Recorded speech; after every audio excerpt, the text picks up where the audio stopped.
The name of this story is The Race Was On, and I'll have to say it's one of my favorite stories from my childhood.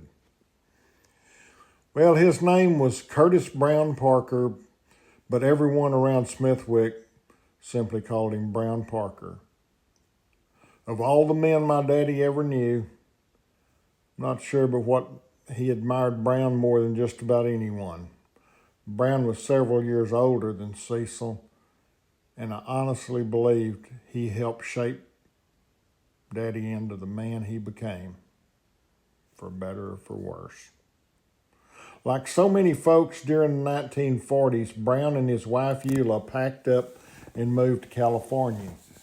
Eula was one of the Turkey Ben Hall sisters, and together they built a successful laundry business out in Carpinteria. Hard work treated him well. Brown liked the finer things in life. He loved going to Las Vegas, Jack Daniel's whiskey, starched white shirts, and always drove a big 98 Oldsmobile. Brown had style, but there was something he loved even more: fishing. Not just any kind of fishing. He loved to telephone for fish. If you never heard of telephoning for fish, well, don't worry, that's a whole other story, and we'll have to save it for another day. I'll just say that Brown, my dad, Cecil, and Joe Alderson had telephoning fish down to a science. Cecil drove the boat, Brown cranked the telephone, and Joe handled the dip net. They could bring home more fish and bigger fish than just about anybody around. Of course, the game wardens weren't nearly as impressed with their fishing technique as they were. By the mid-1960s, Brown and Eula decided it was time to come home to Texas. Daddy wouldn't have it any other way than that they lived there on the place, so he gave them a few acres down by the lake. It was his way of saying thank you for everything Brown had done for him over the years. Naturally, they spent a lot of time together after that, especially chasing those fish. Brown also leased several ranches around and got into the cattle and hog business. And, well, whatever Brown did, he jumped in with both feet. One day, a problem followed him all the way back to California. He had co-signed a loan for one of his employees out there in the laundry for a 1965 Chevrolet Impala with a 327 V8. Well, the lady quit and stopped making payments on it, so Brown wound up with the car. Most folks would have parked it in the garage, not Brown.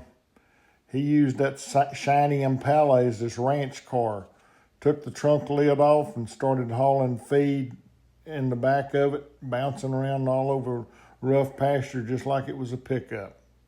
That was just the way Brown did things. Well, I'll tell you, Brown had one weakness. Well, actually he had two: Jack Daniels and telling tall tales, especially after he had some of that Jack Daniels in him.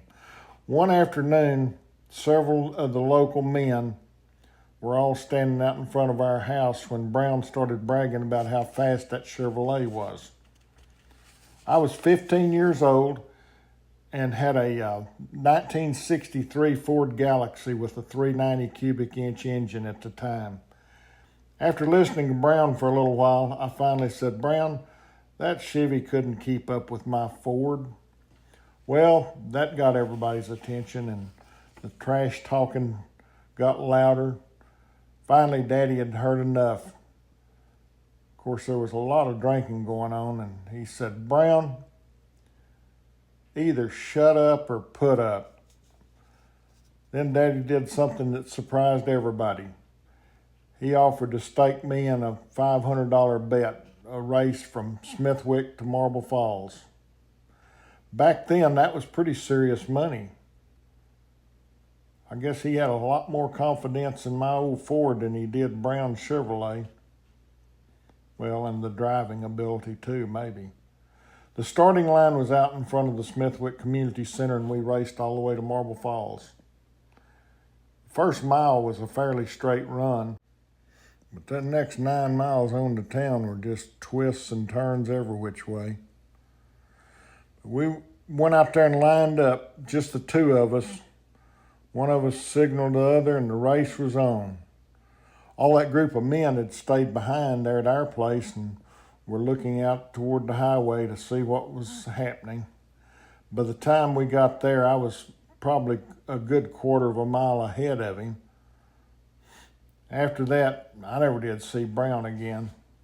I drove on into Marble Falls and pulled over and waited, and after 5 minutes or 10 minutes, still no Brown. Finally, I headed on back to Smithwick, expecting to find that old man sitting in a ditch somewhere when he had missed one of those curves.